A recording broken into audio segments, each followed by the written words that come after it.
What is up, guys? Kyle here with Week 13 Productions once again, and today we're going to be taking a look at how I created some sci-fi weapon effects that was inspired by Video Copilot and how I put my own little spin on it. So, let's not waste any time. Let's get into this thing. So, courtesy of a friend, I was actually able to borrow a bunch of Nerf guns, and we just spray painted them black, and we did some really cool effects with them. So, ask around whenever you need props. You never know what you can find. So to basically get started with this, with this first one, this was kind of like a grenade launcher, and we wanted to give the idea that it's like super overpowered, it's in your face, and and it's just this really intense weapon. So let's go ahead and let's go to the clip. So this is the original clip, and what I did was that once I got all of my effects done, I went ahead and put them into a different comp, which is the gun VFX, and this is what this looks like without the clip.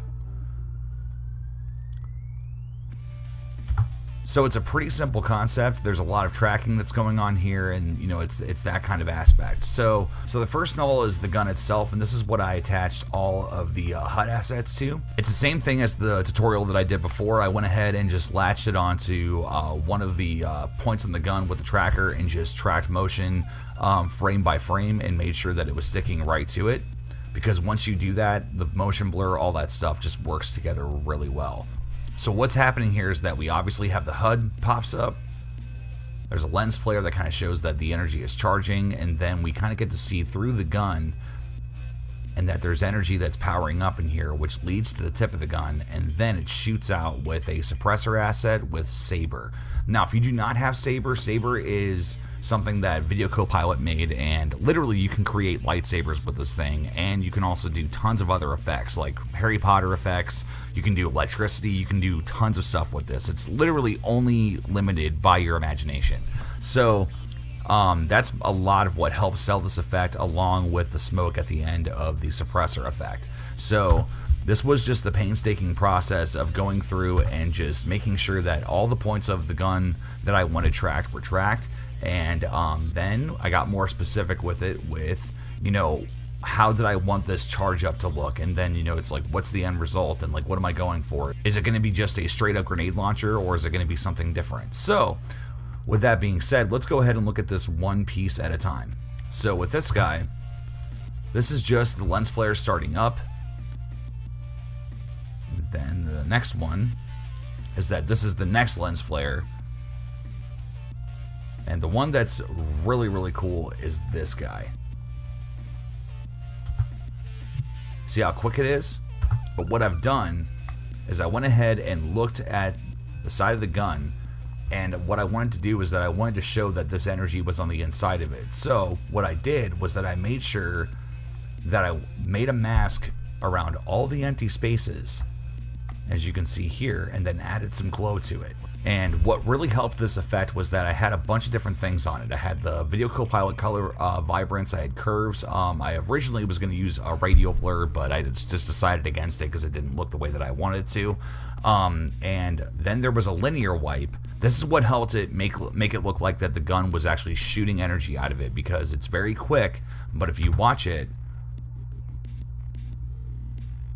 it actually makes it look like it's shooting out of the gun with the linear wipe with that transition. So that was just basically a bunch of, there was a couple of different things I did. Was that I messed with the opacity, and then I also messed with the transition completion to make sure that it was going to travel in the right way to make it look like it was actually exiting the gun. Now this part, this is very self-explanatory. I'm going to go ahead and just turn on all these HUD assets because it's going to be easier to explain them rather than one at a time. But once I took the tracking data from the gun itself, what I did was that I went ahead and then animated the orientation on the Z axis and just brought them in. I do what I call staircasing, which is this kind of a thing, which is one thing pops on at a time. And as you can see there, it just looks really cool, especially when you add the motion blur on there. And then obviously the final result is that it's just launching itself onto the gun. It's appearing itself onto the gun, and then just it disappears whenever the gun actually fires. So we have that. And let's see here. The last couple things that help sell this effect is the suppressor. Now this thing, the reason that it sells it so well is because you have that smoke that's exiting the gun. And the tracking data that I actually used for the suppressor effect, I actually tracked the background in Mocha.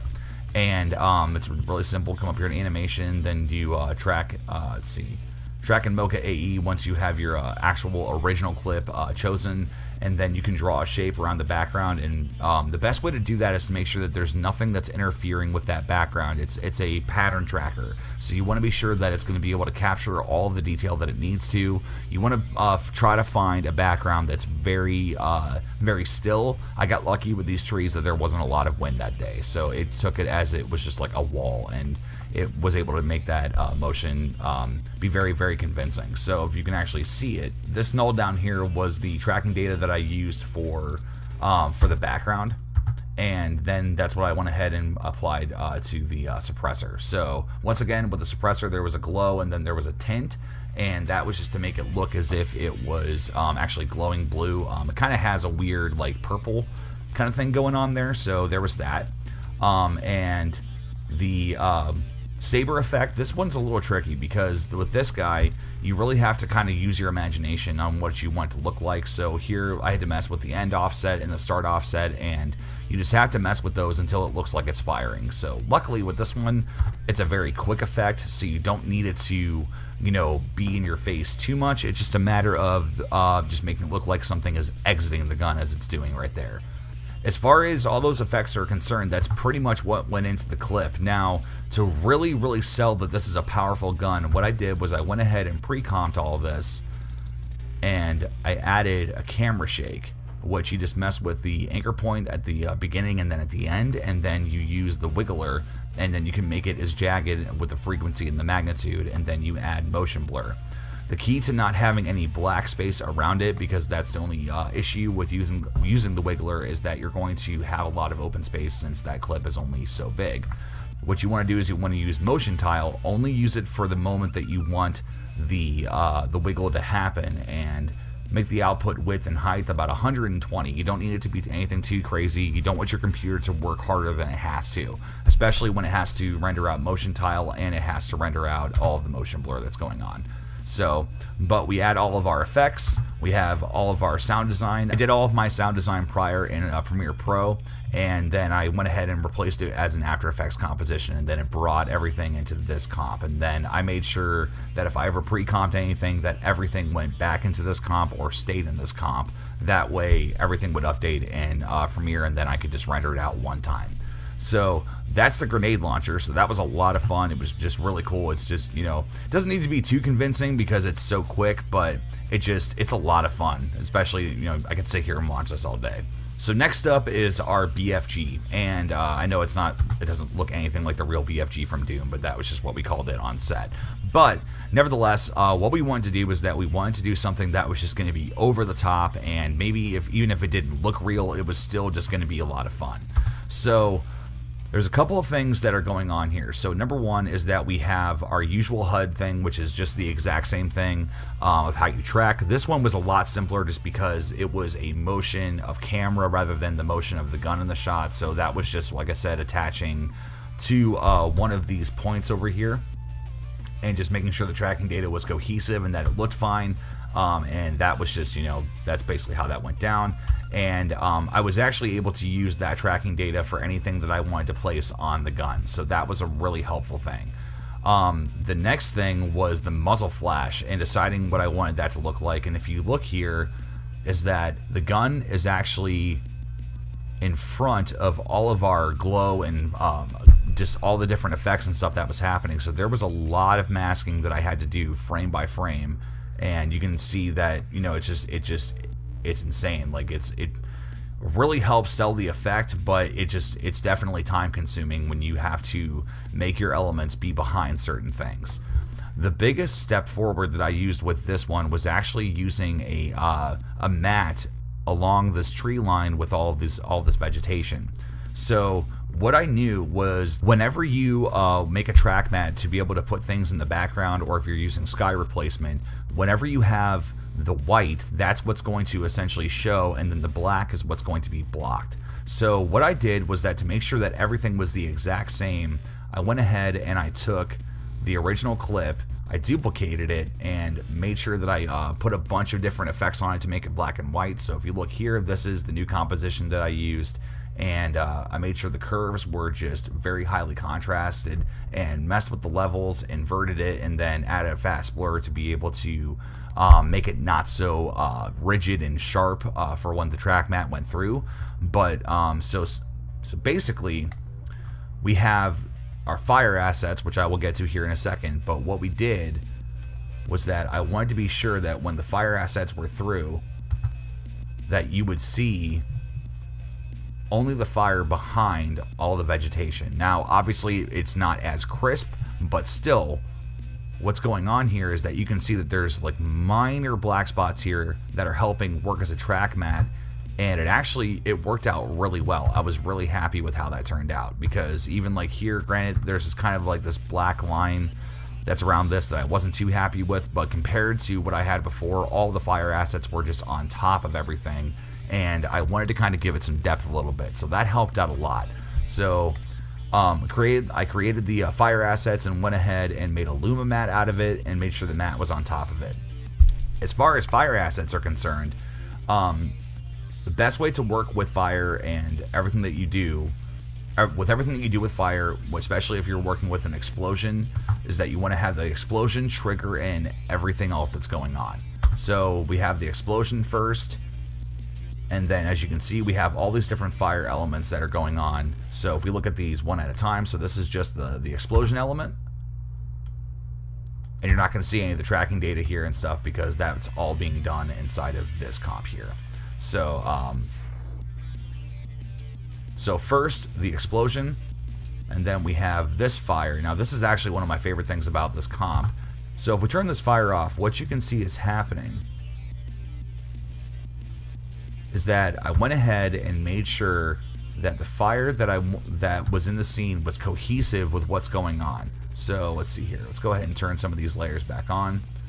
As you can see, these are the tree limbs, and I grabbed some long fire assets and made sure that they were in line with what's going on here in the real world. And then you just basically add the rest of your fire assets on top of that and make sure that it's all working well. It's a pretty convincing clip when you have that. Even like here, you can kind of see like the tree is silhouetted, and you have, you know, all the different fire elements underneath of it. And the track mat enables you to be able to hide all of these harsh edges underneath of here. And once again, to be able to make sure that the fire stayed in the shot, I went ahead and designed everything on one frame first. Then I went ahead and tracked this background in Mocha, and that's the reason why this was so well tracked, because in the clip I'm laughing, and I did it on purpose because I wanted the camera to shake, and I wanted to know how much I could push Mocha to make it work. So yeah, when you have that, you mess with the glow until it looks correctly, and then you mess with the tint to tint it to the black and white of the image. I went ahead and I think I grabbed like either this white or this white over here, and then the black was like the semi-blackness of the gun over here, and you just mess with the glow until it's correct. And the next thing up was we had a lens flare, and I understand that people think that lens flares are, you know, kind of a cheesy thing to do, but the thing is that you can really make it look like light is reacting off of the camera, and especially for this explosion, I really wanted to oversell it. And you can see that, you know, as the explosion goes away, the lens flare will actually dim.